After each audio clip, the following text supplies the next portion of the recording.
Welcome, lovely listeners, to SoulStirred, stories of growth and the human experience. I'm Emily Garcia. And I'm Kasey Clark. We will be your guides on this journey. We are so glad you are here. Each week, we'll come together, sometimes with other incredible thinkers, creators, and adventurers, to generously share stories of self-discovery, recovery, triumph, and what it means to live a life on purpose. No matter where you are in your own journey, connection is here for you at SoulStirred. Settle in, take a deep breath in, and let's inspire each other. Welcome to SoulStirred. Welcome back, SoulStirred listeners. Today, our guest is Melissa Carey. Melissa is a trauma-informed specialist who works with people experiencing pain, emotional, physical, mental, or spiritual, to find ease, safety, and healing. Welcome, Melissa. Hello, thank you so much for having me today. I'm really excited to be here. We're really excited to have you and to hold your story. Melissa's story that will be shared on SoulStirred today is right in alignment with what we're talking about this season, which is of brave and brilliant brokenhearted people transforming their tragedy into their triumph and turning their pain into their power. Melissa is here with the intention of inspiring hope and connection and authenticity with others who may be listening that find something in her story that might just be their survival guide. Melissa, we're so excited to have you. I know we talked a little bit before we started recording today, and you want to start with who you are right here, right now in life. So share a little bit about that with our SoulStirred audience. Well, yeah, I am a mom. That's kind of where my big focus is right now. I have a 3.5-year-old at home, and he is delightful and wonderful, but also, 3.5. So there's some challenging moments. And I'm also doing a lot of work towards bringing my healing practice back on board after having my son and after all of the pandemic and everything. So I hold private practice space for massage, and Thai massage is my main practice. And I also provide trauma-informed yoga classes. I work at Mesa, moving to end sexual assault, and at Soul Tree Yoga right now, which is a studio in Lafayette that provides trauma-informed yoga and trauma-informed yoga classes for teachers who want to teach this style. Wow. Yeah. Wow. We're going to need to unpack some of that a little further. I practice yoga, and I should say I'm a beginner in the yoga practice. I have a son of my own who studied in college and graduated with a degree in somatic psychology and yoga teacher training. And I know that for me, did he go to Naropa? He did, yeah.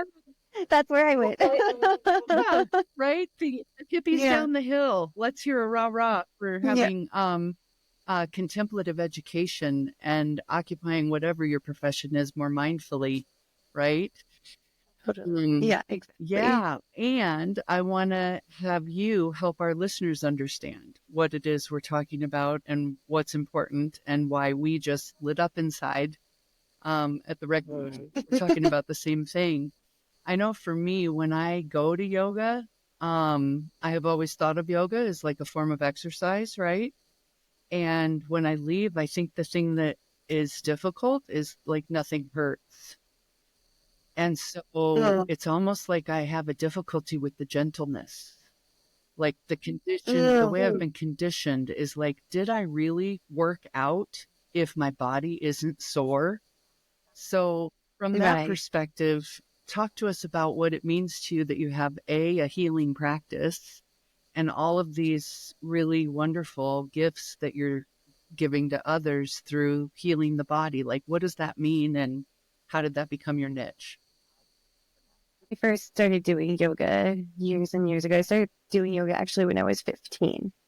And I was really lucky to find it when I did. And I did start out as like kind of more that physical practice. I think so many of us start there, but it is more than just the physicality of it.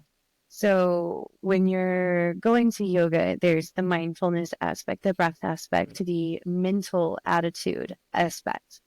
And then you can get deeper and deeper and deeper throughout to all of the spirituality and all of that. And I feel like there is a huge market and amount of people in the West that think that it is just a workout.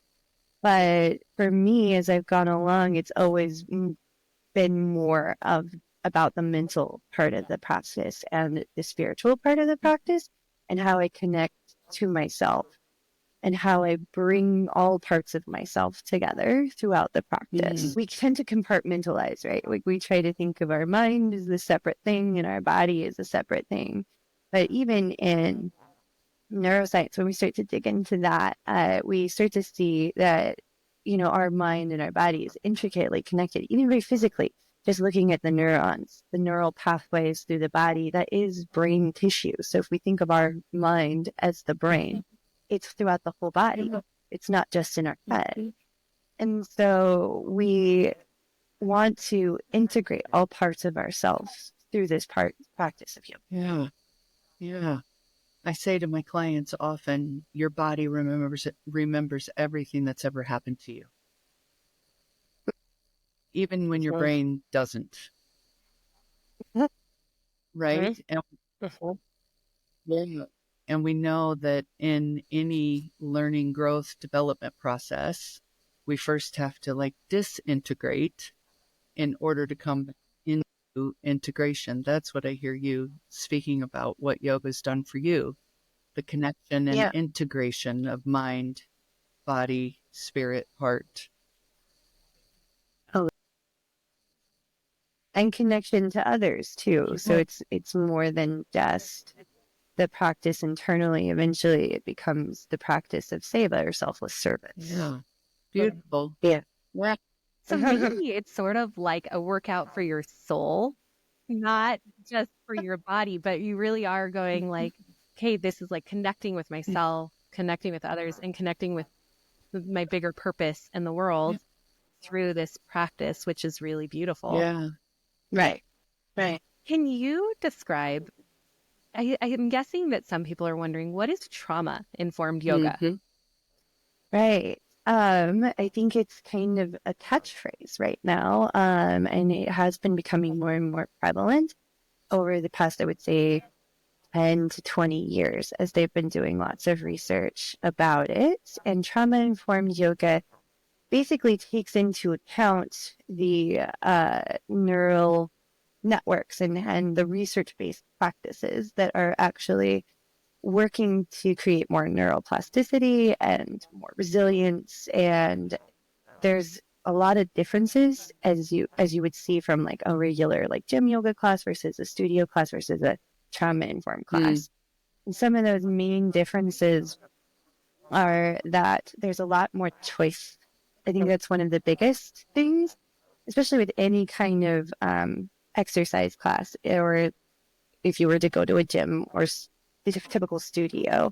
They offer classes, and they tend to be very like command oriented and like do this now, or saying feel this specific thing in your body. And so there's a lot more choice, and you get choice to, opt out if this part of the practice isn't working for you in any way. There's a lot of choice in giving more accessible options for people. I worked a lot with people with disabilities and at the VA center for years and years and years. So working with veterans with lots of injuries and things like that, and being able to give a practice that's doable where they can be successful by giving them choices. There's also a lot more that goes into it. But I think the biggest thing is choice, and that we move a lot slower. That's the other part that's really important. So sometimes when you go into a yoga class, you can feel very like, I'm struggling to keep up. Yeah. And so we really take the time to slow down to the pace and rhythm of breath, so that we're really integrating those pieces and really letting each posture bring up the sensations and the emotions and the thoughts and all of the things that come up in our practice that help us to process and move through these things that are stuck in our nervous system in our body from life, stress, or trauma specifically. The goal is to create connection with body Exactly. more than it is to strike the pose, so to speak. Yeah. Wow. In fact, I typically tell people to throw out your idea of alignment when you come to my class, because I'm going to tell you to feel what you feel and feel into it that way rather than trying to make it perfect. It's like meet your body right where it's at.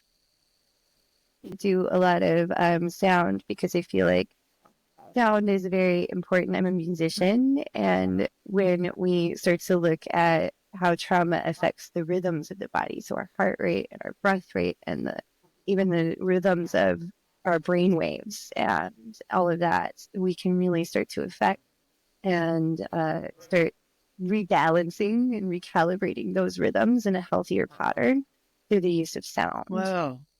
Yeah. What an person you are. This is partly what you meant when you said my healing practice. Is there more? What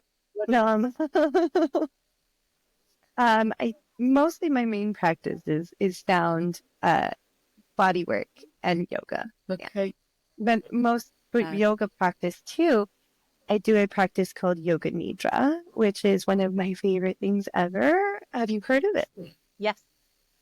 Okay, amazing. Wonderful. So Yoga Nidra is a practice, means sleep yoga, and it's a totally relaxing practice. So completely opposite of that exercise state of mind about how we're supposed to do yoga. Mm-hmm. In fact, you're just laying on the floor the whole time.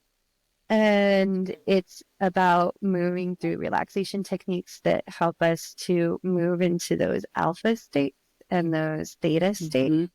So of brainwaves, so that we can get into our restorative nervous system, mm-hmm. the parasympathetic. And there we practice putting deep intentions. And this is a sankalpa. And sankalpa means a resolve or heartfelt desire. So it's a little more powerful than just doing the sticky note on your mirror, because you're doing it in those deep brainwave states. Mm-hmm. And then our working mind, our kind of critical mind that says, that's not going to work, or that's doubting you, or like, you're never going to make it happen. Those kind of are faded away through the relaxation techniques, and we get into our deep unconscious parts. And that helps to make those intentions a little more fruitful. Wow. Neat. Definitely need what you are serving. And so I just at this point that we will put all of the information about Melissa Carey and her healing practices and her place where you can go access these services in Lafayette. Melissa, tell us more about how this became your life. There's got to be a story here. So much story here. So kind of want to take us back all the way to when I was 15, when I started doing yoga. I, like many of your listeners, had a pretty tough childhood, and I went through abuse of many different kinds. They tend to kind of come together, unfortunately. And I experienced sexual abuse. My father was a addict, and so he had alcoholism and pharmaceutical drug abuse, and I had sexual abuse from one of my older brothers. And so when I was younger, I really took refuge, first off, with my horses. I was very, very lucky in some way to have this avenue. And so one of the other things that I practiced was doing, I should have said this earlier when you asked me, is there more? Animal-assisted trauma-informed yoga classes where we work with horses and goats and donkeys and all of that. Because I feel like animals are so helpful, and they give us that sense of community and connection. And sometimes when you've been hurt so badly by people, animals can give us that sense of a way to come back. Wow. And then please. Were animals part of your treatment when you started yoga at 15, or is that something you found later? That's something I found later. I just had animals when I was younger. I was fortunate to grow up with like a barn and horses in my backyard. And so I was often disappearing out there to kind of escape what I was experiencing. Escape and, I imagine, connect. There's another beating heart that I can stand to or rub up against or be held by that I know won't harm me. We can trust our relationship. Or at least if we, if we treat them with respect, they won't harm you, right? Exactly. If I don't harm you, I can trust that you won't harm me back, which is not always the case in human relationships. Right. And these animals, so you said the beating heart piece, I wanted to bring up a little bit of Heart Math Institute. So when we talk about heart rate synchronization, and horses actually have a bigger heart than we do. And so their magnetic field of their heart is a lot bigger. So it's about 25 feet. And they affect the whole herd that way, right? When they're in a herd. And so they can help us with that heart rate synchronization when we're just together being in the same space. And that helps our heart rate to calm down, slow down, and get into that relaxed state again as well. Yeah. Wow. Which we can do together with other humans, but it's very helpful with horses as well. I have heard this story told in a way that, correct me if you've heard this before too, but it's what we can learn from horses. They lead with their heart. It's in that bulgy center of their chest, comes first when they're running or walking or jumping a fence. And I have heard the word courage put together with this, that it's cur, which is Latin for heart, and then rage. So what we learn from horses is to let our hearts rage. If we could take them as our teacher and learn that, it's like, get all of the protective gear out of the way and let the heart lead, right? If only the world were a safe place. So go on, Melissa, where but I was also fortunate that I found yoga as well when I was younger, when I was about 15. And like I said, I started it as a physical practice, started going to a gym, and I had a really big emotional release one time when I was in a class and I didn't understand exactly what was going on. And the teacher at the time, though she tried, I just don't think that she connected or was like validating in the right kind of way. So it kind of scared me. And so I started doing it at home on my own. And this is going to age me, but back when we would get VHSs from Target or whatever. And that's how I really started doing it more as a regular practice. And I started to notice that it was helping me emotionally. And I think the biggest thing is it helped me to learn how to breathe. Yeah.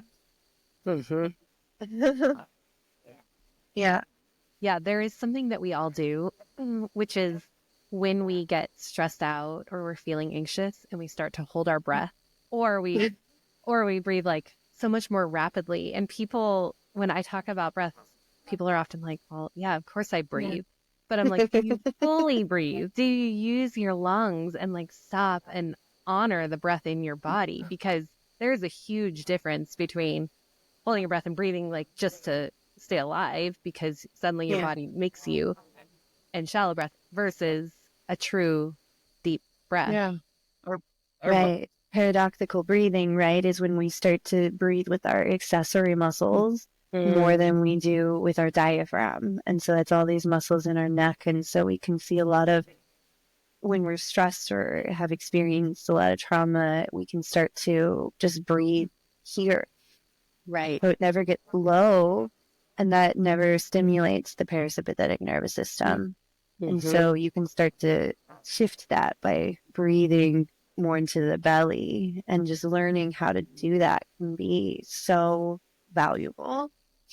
Oh, And Because just to clarify, our parasympathetic nervous system is where we're calm. It's where we feel safe. That's like the ideal place that we all want to be. But if we're not breathing, then we're often in our sympathetic nervous system, which is anxious and could be fight or flight. breathing with conscious intention, because breathing is one of those things, I think, our bodies do it for us without us having to think about it. What we're offering. But it's also something we can control. So we can start to shift our state, shift our where we're at emotionally and inside, just by breathing. Maybe not emotionally, but just our ability to be with that emotion, I would say more. What I'm so blown away by what you just said is that at 15 years old, you had the presence and attunement with yourself to pay attention to the release that you experienced in that yoga class, and then resourced yourself to go get videos to continue practicing on your own. That blows my mind. Well, thank you. To really respect. I mean, good for you for like connecting up with whatever resource you needed to begin your healing process, and then figuring out how to forward that action without easily available resources. You created for yourself exactly what it was you needed, and that impresses and inspires me. I think it was a last ditch effort, honestly, because at that point when I was 15, we had gotten rid of our horses.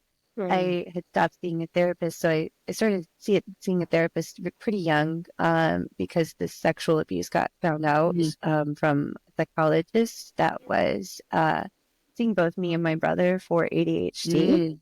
And he would see us separately, and he kind of just put things together and figured out what was going on. Good for him. And my brother got taken out of the home, and we were all put into therapy. And when I went to high school, all of that support stopped. So I didn't have horses, and I didn't have therapy. I didn't have anything anymore. So when I found yoga, I was like, this is something that is so valuable. And it was also a place that I could go anytime. So like anytime things were hard. And it was also during a time when my father's alcoholism and drug use started to get really bad, and started to escalate to the point where he was having like regular overdoses, and we were in the hospital, in and out of the hospital, or at some point we even stopped going to the hospital and just watching him and waiting to see if we needed to call 911, kind of a situation. Yeah. Well, so it was my lifeline for a while. Yeah. It sounds like it was a really painful, traumatic, tumultuous time in your life. And I'm going to use my words, but then I want to ask for yours. Yoga was like an invitation to recover to yourself. Like how did it? What was the path it created for you? But it gave me a place to process and to feel a sense of control, I think, because there was a lot of chaos all around. So being able to have just this hour where I'm going to control my breath and work through these postures and feel what I'm feeling and allow myself to be. That's what it became. Wow. And it also led me towards like all of my healing journey after that. So when I finished, well, I actually never ended up finishing high school. I got a GED because there was a lot of chaos and craziness in my life at that time. And I ended up not finishing, but wanted to go to college, or wanted specifically to go to school for massage. And so I got a GED and went to massage school. And massage school kind of opened up so many more pathways for healing and for study and self-study. And I remember being in a communications class and I wrote a song as one of my final projects. And one of my fellow students was like, your song sounded so much like the ideas in Buddhism, and started introducing me to Zen Buddhism. And, you know, like everything just kind of like led one into the other. And there was always like this like pathway of like following the cues from the universe, essentially. Yeah. It is like your story is the kind of thing where you could never predict. I mean, as a child or even as an adult, you could never go, okay, this is going to happen and this is where it's going to lead from my pain. But then it really is like the universe just puts in front of you like one thing and you're like, oh, okay, yeah, that's it. And then there's another. And then like over time, these things build up, but you have no idea what they're going to be. Was there a voice inside of you or like any kind of like intuition that you had about your future when you were young and everything came to a head? I think there was when I was really quite young and I was still in therapy. I had a therapist who had said, "Oh, I think you're going to be a therapist when you get a bit older." I was actually thinking about her this morning when I was preparing. So I was like, yeah, I think that she kind of planted that there was a healer seed there. Yeah. Yeah. So it's like you believed her. You heard that and you went, huh, okay. And like maybe somewhere in your subconscious, it was there all these years as you were becoming a healer. Yeah. Yeah. So cool. It's unfortunate that those of us who are meant to be healers have to often start life from a place of harm. Yeah. And I agree with what you said at the top that we learned from yoga, right? Heal yourself and you help heal the world. And through the healing work, you start to give back in service of others.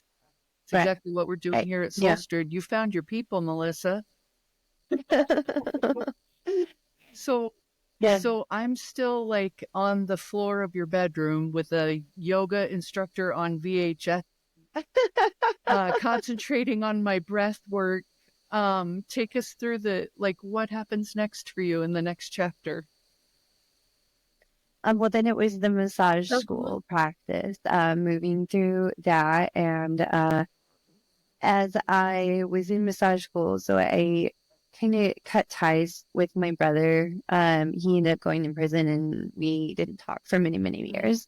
But I was still living with my father, who was still escalating. And I think shortly after massage school was when he passed away from drug use. And then I started to move through like grief and like how that feels, but also a lot of anger. And there's so much emotions that go into it when your parent isn't someone that you trusted or was able to be safe with.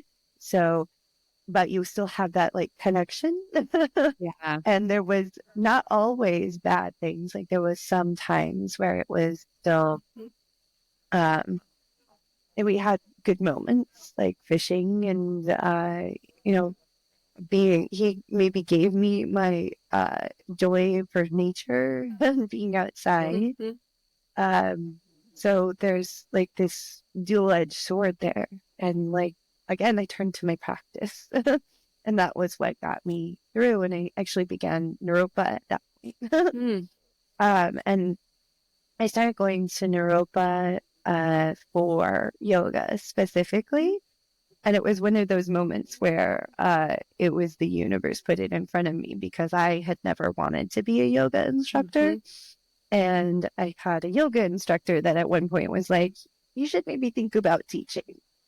And I was like, no, I just want my practice to be my practice, and I'm going to do massage. That's going to be way I go. Yeah. And then a couple of years later, I started, when my father passed away and I was going through all of this, and I started to like, well, maybe I do need to be a teacher. Maybe I need to move and learn more and deepen in that way. And I got a random message from the universe. Some person was sitting out in front of my work, actually, and they sat down and started eating my lunch, and we ended up striking up a conversation. And I had mentioned that I was looking at going to do yoga, and she was like, "Oh, well, you should go to Naropa because they do a yoga program."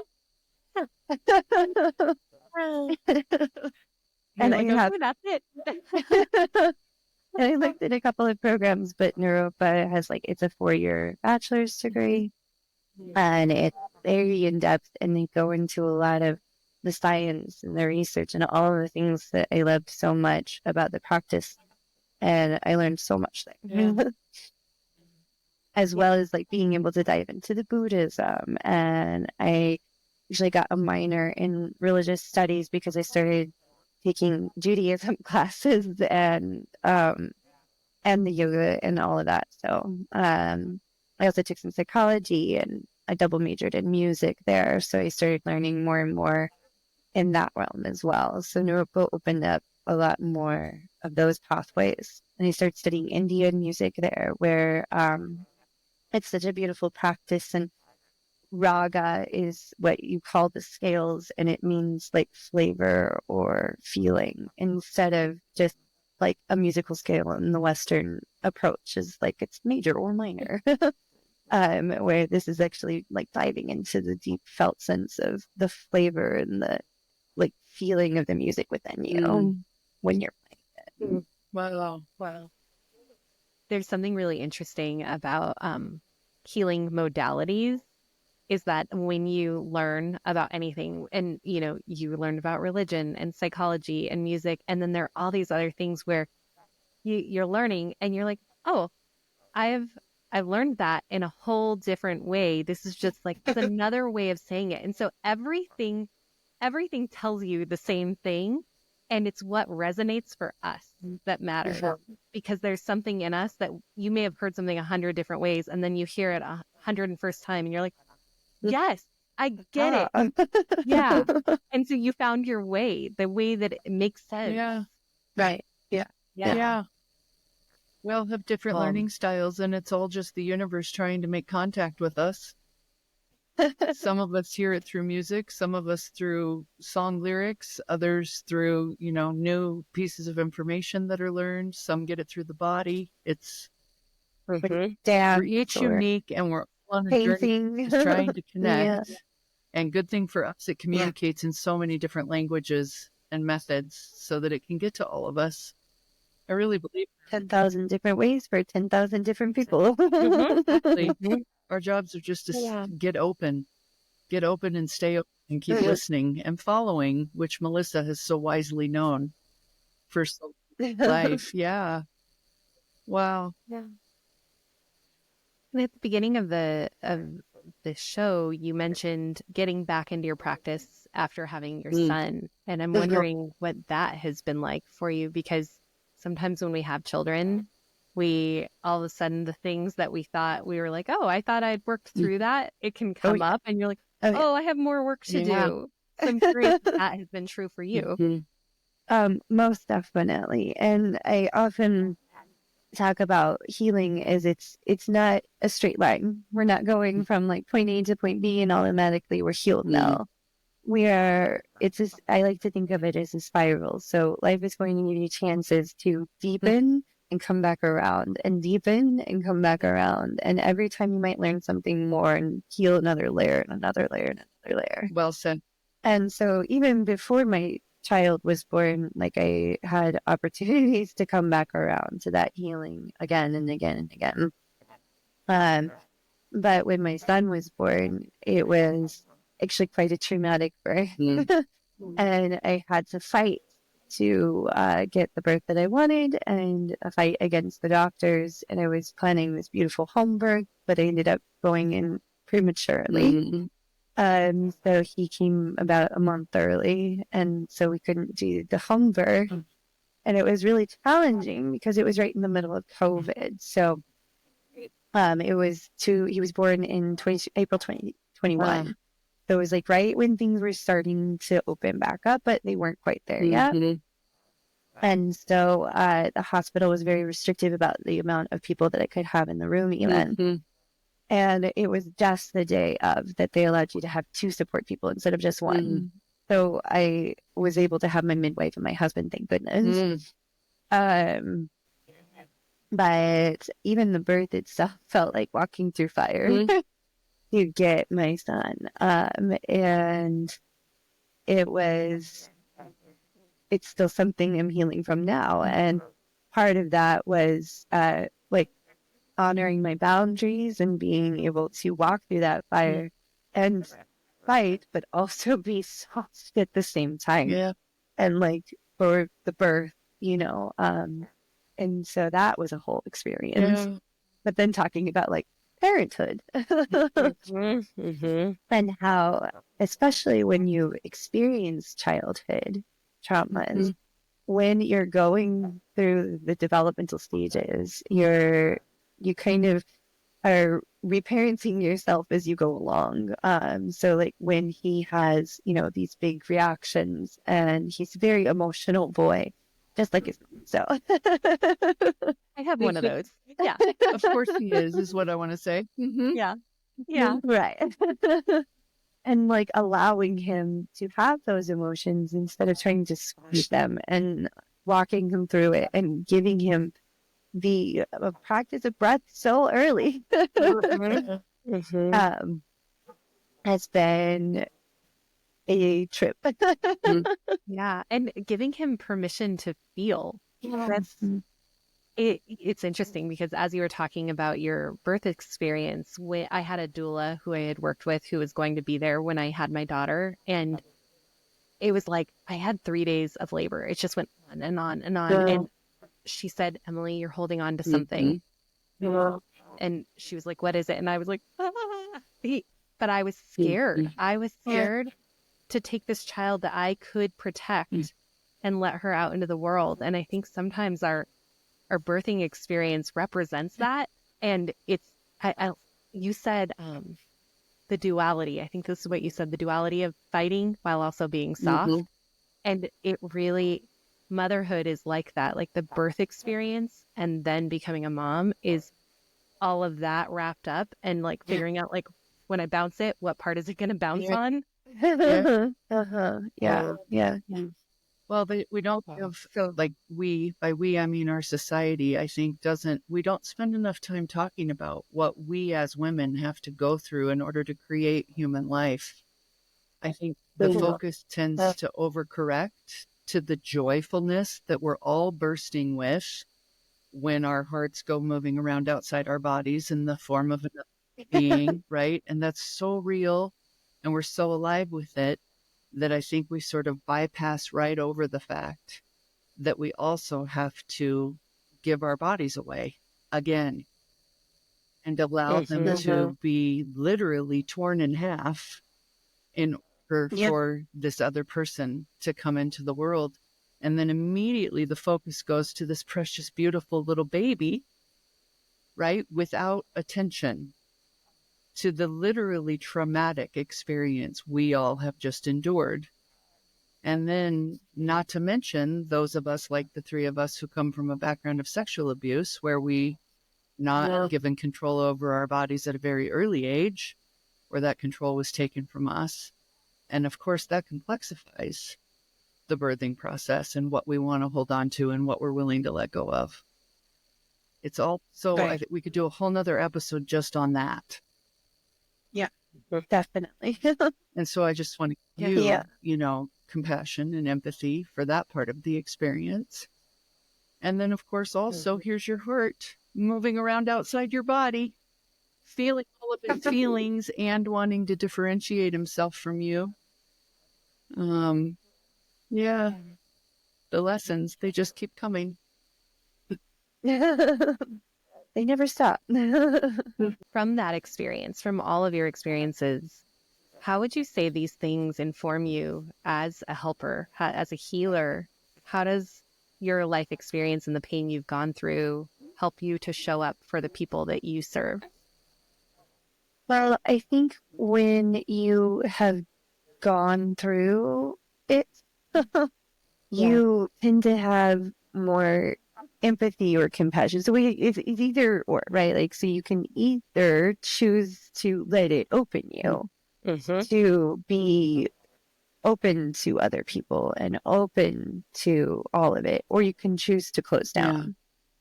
And you can open to compassion and empathy and helping, or you can choose to close down and go the other way.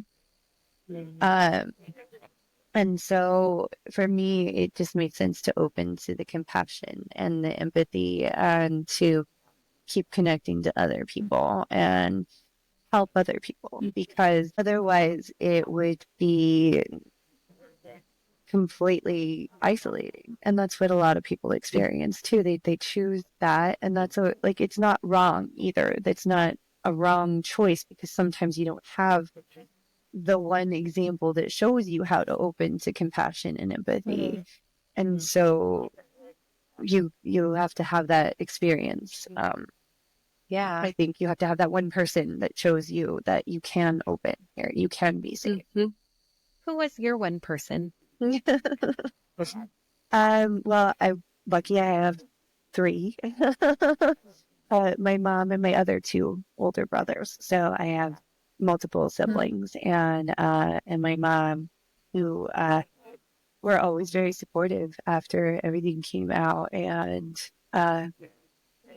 it really made a big difference to be believed and to be supported and reminded all the time that it wasn't my fault. Wise mother. Yeah. She's a good and mom. Brothers. Wise mom and brothers. And those are the things in life that we don't know how big it is until you have life wisdom and you've moved through things, and you can look back and go, wow, I'm so grateful. So grateful for how they showed up. Yeah. Yeah. Definitely in those hard first moments. And I've also had a lot of great instructors, yoga instructors. That has helped too, because they became mentors and people that I could look up to. And that encouraged me. So thanks, Natarasha. I can hear the sounds as you tell us the twists and turns of your story about how something much bigger and more powerful than you and me has been holding you and guiding you through. Yeah. Have you felt that sense? Oh, very much so. I have a really deep, so I love all the science and I love all of the research-based stuff, but for me, the real juice is in the devotional side of the practice. So working with the archetypes of all, like, the gods and goddesses, and I don't always prescribe to just Hindu gods and goddesses, but really diving into those archetypes and allowing them to guide me and inform me. Some of them very specifically, like Akilan Deshwari. She's the never not broken goddess. And she kind of shows us that we're always in this process of, being dissolved and then put back together. And that every time we dissolve and surrender and break, that we are following a divine process, and that building up comes back too. And she rides a crocodile, which represents kind of our lower mind and our fear. So riding our fear through these breaks and challenges can help us to build back up and get stronger. Wow. And she's one of my favorites, but I also follow. But yeah, definitely really, have a lot of that. That relates for me. That's really relatable. I'll look her up and we're done. Wow. I said to Emily before we got on this call with you today that I was hungering for some kind of food for my soul. And I said, maybe it's Melissa. I feel full. Thank you for feeding my hunger. You really have brought something here today that is nourishing me, and I appreciate it. I appreciate that. And you. I'm happy to be there, to be that moment of like, follow this for you. Thanks for getting it, and thanks for that. Yeah. What feels like a really important thing to you, Melissa, to share with our SoulStirred audience? What do you want them to take away from you being here today? That neuroplasticity is real. Really. So we always have the opportunity to make the choice to open more and to create those neural pathways towards gratitude, towards openness, towards understanding and compassion. It's never too late. You can build neural pathways at any time in your life. You can build new neural tissue. You can change at any time. Yeah, that is the good news about something Emily and I talk about often, which is that as human beings, we're always changing. The upside of that is you're always changing. So it's never too late to start giving yourself what you've needed the whole time. And to expect it to have an impact on who you are and how your life is for you. There's a Trungpa Rinpoche. We're talking in Europa quote. The bad news is that you're falling, and there is nothing to hold on to, and there's no parachute. But the good news is there is no ground. Yeah. Wow, that's great. Yes. Well, Melissa, what are you grateful for? Well, I'm really grateful for you two and for being here today. So thank you so much for having me and having this conversation. I'm grateful for my family. You sound very cliche here, for my son and him being my teacher and continuing that pathway with him. And I'm so grateful for my breath. Yeah. We're grateful you were here today. Thank you for sharing with us so openly. Melissa, how can our listeners find you? So I am on Facebook and Instagram. You can find me as Melissa Carey, Spirit Seeds Wellness. And my website is spiritseedswellness.com. You can find my email and contact information all there. Yeah. Great.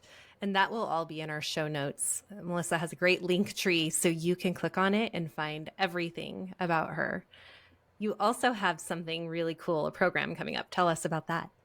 That's right. I'm in November. I'm doing a 6-week series on Yoga Nidra and the 6 points of resilience. So we'll be talking about how Yoga Nidra can help build those points of resilience for us as we go into this darker time of the year and also the holidays, which can be kind of stressful for people. Awesome. That sounds amazing. All right, SoulStirred listeners, we will talk to you next Tuesday. Thanks for joining us.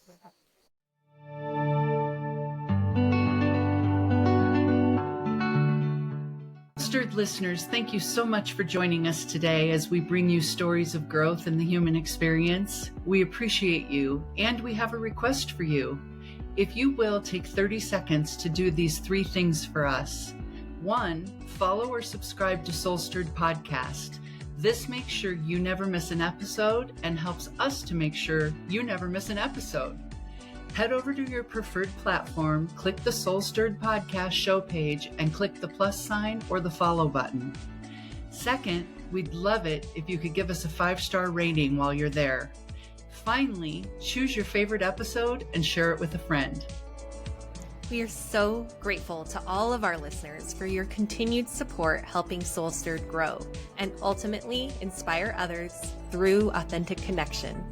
Don't hesitate to reach out with ideas, stories, or questions. We are always eager to hear from you.